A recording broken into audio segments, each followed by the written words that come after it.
उत्तराखंड सरकार में कैबिनेट मंत्री रेखा आर्या के पति गिरधारी लाल साहू का एक बयान सोशल मीडिया पर तेजी से वायरल हो रहा है, जिसमें वो बिहार की महिलाओं को लेकर आपत्तिजनक बातें करते हुए नजर आ रहे हैं। वहीं इस बयान के वायरल होते ही राजनीति भी तेज हो गई है, जहां कांग्रेस ने गिरधारी लाल साहू को आड़े हाथों लेते हुए उनके खिलाफ जमकर नारेबाजी करते हुए पुतले तक दहन किए हैं। वहीं उत्तराखंड महिला कांग्रेस ने कैबिनेट मंत्री रेखा आर्या के आवास तक का घेराव कर डाला, जिसके बाद भाजपा नेताओं ने भी पलटवार किया है और खुद कैबिनेट मंत्री रेखा आर्या के पति गिरधारी लाल साहू ने भी आम जनता से सोशल मीडिया के माध्यम से माफी मांगी है। उत्तराखंड की राजनीति एक बार फिर से गर्मा गई है। वजह बनी है महिला सशक्तिकरण एवं बाल विकास मंत्री रेखा आर्या के पति गिरधारी लाल साहू का एक कथित विवादित बयान। सोशल मीडिया पर वायरल वीडियो में साहू बिहार को लेकर महिलाओं पर आपत्तिजनक टिप्पणी करते हुए नजर आ रहे हैं। बयान के बाद जहां विपक्ष ने इसे महिलाओं के सम्मान से जोड़ते हुए कड़ा विरोध जताया है, वहीं भाजपा इसे माफी के साथ समाप्त हुआ मामला बता रही है। भाजपा नेताओं से जुड़े लगातार विवादों के बीच एक बार फिर सत्तारूढ़ दल सवालों के घेरे में है। अल्मोड़ा जिले की सोमेश्वर विधानसभा के स्याही देवी मंडल में 23 दिसंबर को आयोजित एक कार्यक्रम का वीडियो सोशल मीडिया पर तेजी से वायरल हो रहा है।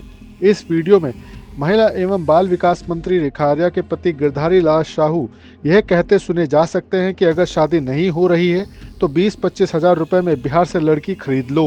क्योंकि हमारी भारतीय जनता पार्टी की एक सिस्टम है कि संगठन हमारा सर्वोपरि, लेकिन मैं निवेदन करूंगा कि राहुल जैसे 5 लड़के हैं आप, जिसमें अशोक जलाल भी है, जिसमें नवीन तुम कितनी उम्र के बेटा है? तो नौजवान ही हो, शादी भी नहीं हुई तुम्हारी। हाँ तो नौजवान है। ऐसे 5 लोग इकट्ठे करके तो बेटा शादी बुढ़ापे में करोगे। हम लोग 3-4 बच्चे हो जाते हैं। लड़की हम तुम्हें दिवा दें, बिहार से ले आएंगे। बिहार में 20-25 हजार रुपए मिल जाती है। हाँ चलिए तो मेरे साथ हम तुम्हारी शादी कराएंगे। घोषणा कर रहे हैं इनकी। वीडियो सामने आते ही राजनीतिक हलचल भी तेज हो गई। कांग्रेस सहित विपक्षी दलों ने इस बयान को महिलाओं के सम्मान और मानव तस्करी जैसे गंभीर अपराध से जोड़ते हुए कड़ा विरोध जताया है। मामले ने तूल पकड़ा तो गिरधारी लाल साहू ने सोशल मीडिया के माध्यम से सार्वजनिक रूप से माफी मांगी। उन्होंने सफाई देते हुए कहा कि कार्यक्रम के दौरान सामान्य बातचीत को राजनीतिक विरोधियों ने तोड़ मरोड़ कर पेश किया। उन्होंने यह भी कहा कि वह महिलाओं को देवी के समान सम्मान देते हैं और किसी की भावना आहत हुई हो तो वे हाथ जोड़कर क्षमा मांगते हैं। धौलागढ़ क्षेत्र में एक कार्यक्रम रखा गया। उस कार्यक्रम में मैं माननीय मंडल अध्यक्ष जी द्वारा पहुंचा। उस कार्यक्रम में माताएं, बहनों और बुजुर्गों का स्वागत समारोह था।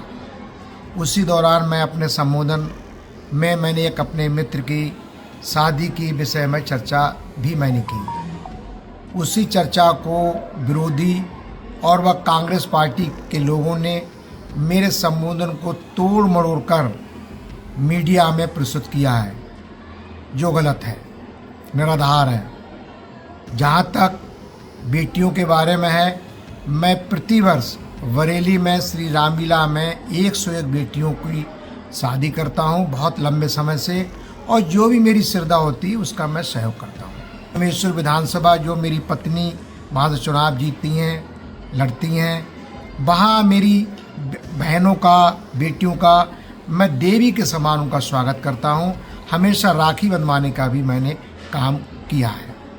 विरोधी पार्टियों को कोई काम है नहीं, मेरे संबोधन को तोड़ मरोड़ के वो कोई लाभ लेना चाहते हैं जो जनता उन्हें लाभ नहीं देगी। फिर भी यदि मेरी बात का किसी व्यक्ति को ठेस लगी हो, बुरा लगा हो, तो मैं हाथ जोड़कर माफ़ी मांगता हूँ। बहुत बहुत धन्यवाद। वहीं भाजपा की प्रदेश प्रवक्ता कमलेश रमन ने विपक्ष पर राजनीति करने का आरोप लगाया। उनका कहना है कि अगर किसी के शब्दों से किसी की भावना आहत हुई है और उसने माफी मांग ली है तो इस मुद्दे को तूल देकर किसी की भावनाओं को भड़काना गलत है। और कई बार इस तरीके के प्रकरण सामने आते हैं तो स्वयं व्यक्ति अपने आप में पश्चाताप कर लेता है तो कोई बड़ी बात नहीं होती। जिसके बाद कांग्रेस की प्रवक्ता सुजाता पॉल ने भाजपा प्रदेश प्रवक्ता के बयान पर कटाक्ष करते हुए कहा कि महिलाओं को खरीदने बेचने जैसी मानसिकता को कोई बड़ी बात नहीं कहा जा सकता। उन्होंने इसे संभावित मानव तस्करी से जोड़ते हुए मंत्री के पति से पूछताछ और एफआईआर की मांग की है। बड़ी बात नहीं है अगर किसी प्रदेश प्रवक्ता ने ये कह दिया है भाजपा की, तो उन्हें बताना पड़ेगा क्या बेटियों को खरीदने बेचने का काम भी अब भाजपा के लोग करने लग गए हैं। सच्चाई ये है कि जो बयान आया है गिरधारी लाल साहू जी का, उससे ये पता चलता है कि उन्हें पता है कि 20 से 25 हजार रुपए में लड़कियां मिलती हैं बिहार में। तो क्या ये मानव तस्करी का इशारा नहीं है? क्या ये नहीं पता चलता इससे कि उनको पता है कि वहां से लड़कियां कोई लेके आया है? क्या उनका स्वयं का इसमें कोई रोल है? तो इसमें उनको हिरासत में लेकर जांच करी जानी चाहिए। इसको हल्के में बिल्कुल नहीं लिया जाना चाहिए। जिस राज्य में अंकिता भंडारी को न्याय नहीं मिलता, बेटियों को शोषण के लिए इस्तेमाल किया जाता है, उस राज्य में अगर दूसरे राज्य की बेटियों को लाया जाता है खरीद कर, तो इस बात का जवाब तो देना पड़ेगा ना मंत्री और मंत्रीपति को और इस सरकार को। और मुख्यमंत्री जी को तुरंत कार्रवाई करते हुए इसमें एफआईआर दर्ज करवानी चाहिए और इनको हिरासत में लेकर पूछताछ करनी चाहिए। माफी नहीं है, आप अपराध कर ले, किसी की हत्या कर ले और फिर माफी मांगेंगे तो आपके ऊपर कार्रवाई नहीं होगी। ये किस तरह की सोच है? कानून का राज है और कानून के राज को स्थापित करे मुख्यमंत्री और तुरंत गिरधारी लाल साहू को हिरासत में लिया जाए। देखिए, कांग्रेस क्या कहती है इस पर मुझे कुछ नहीं कहना है, क्योंकि कांग्रेस को तो केवल राजनीति करनी है, उसको अपनी रोटियां सेकनी है। तो इसलिए कांग्रेस की नीति और नियत पूरे प्रदेश की जनता को दिखाई पड़ रही है। लेकिन अगर किसी व्यक्ति के शब्दों से किसी को ठेस पहुंचती है, किसी की भावनाओं पर ठेस पहुंचती है, तो मुझे लगता है कि अगर उन्होंने माफ़ी मांग ली है तो इस मुद्दे को ज़्यादा तूल देने की कोई आवश्यकता नहीं है। ये चीज़ें इस तरीके से तूल दे करके किसी की भावनाओं को भड़काना मुझे लगता है कि गलत है। और कहीं पर अगर इस तरीके का कोई प्रकरण आता है तो वो स्वयं में ही अगर व्यक्ति अपने आप में पश्चाताप कर लेता है तो ये कोई बहुत बड़ी बात नहीं। मुद्दा सिर्फ एक बयान का नहीं बल्कि सोच और संवेदनशीलता का है। एक तरफ भाजपा इसे माफी के साथ खत्म हुआ मामला बता रही है, तो दूसरा विपक्ष सवाल उठा रहा है कि क्या महिलाओं से जुड़े इतने गंभीर बयान को सिर्फ माफी कहकर टाला जा सकता है। अब देखना होगा कि सरकार इसे राजनीतिक विवाद मानकर छोड़ती है या कानून और महिला सम्मान के सवाल पर कोई ठोस कार्रवाई करती है।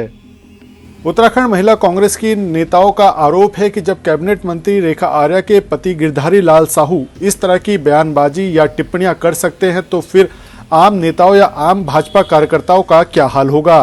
प्रदेश में लगातार बिगड़ती कानून व्यवस्था और महिलाओं के साथ होते अत्याचार को लेकर उत्तराखंड कांग्रेस लगातार मुखरता से बात उठाती रही है। वहीं अब गिरधारी लाल साहू के बयान ने आग में घी डालने का काम किया है। ऐसे में तमाम आरोप प्रत्यारोप के बीच राजनीतिक बहस भी तेज हो गई है, जिसमें उत्तराखंड कांग्रेस तमाम तरह के आरोप भाजपा नेताओं पर लगा रही है और जिसमें सबसे ज्यादा निशाने पर आए हैं कैबिनेट मंत्री रेखा आर्या के पति गिरधारी लाल साहू।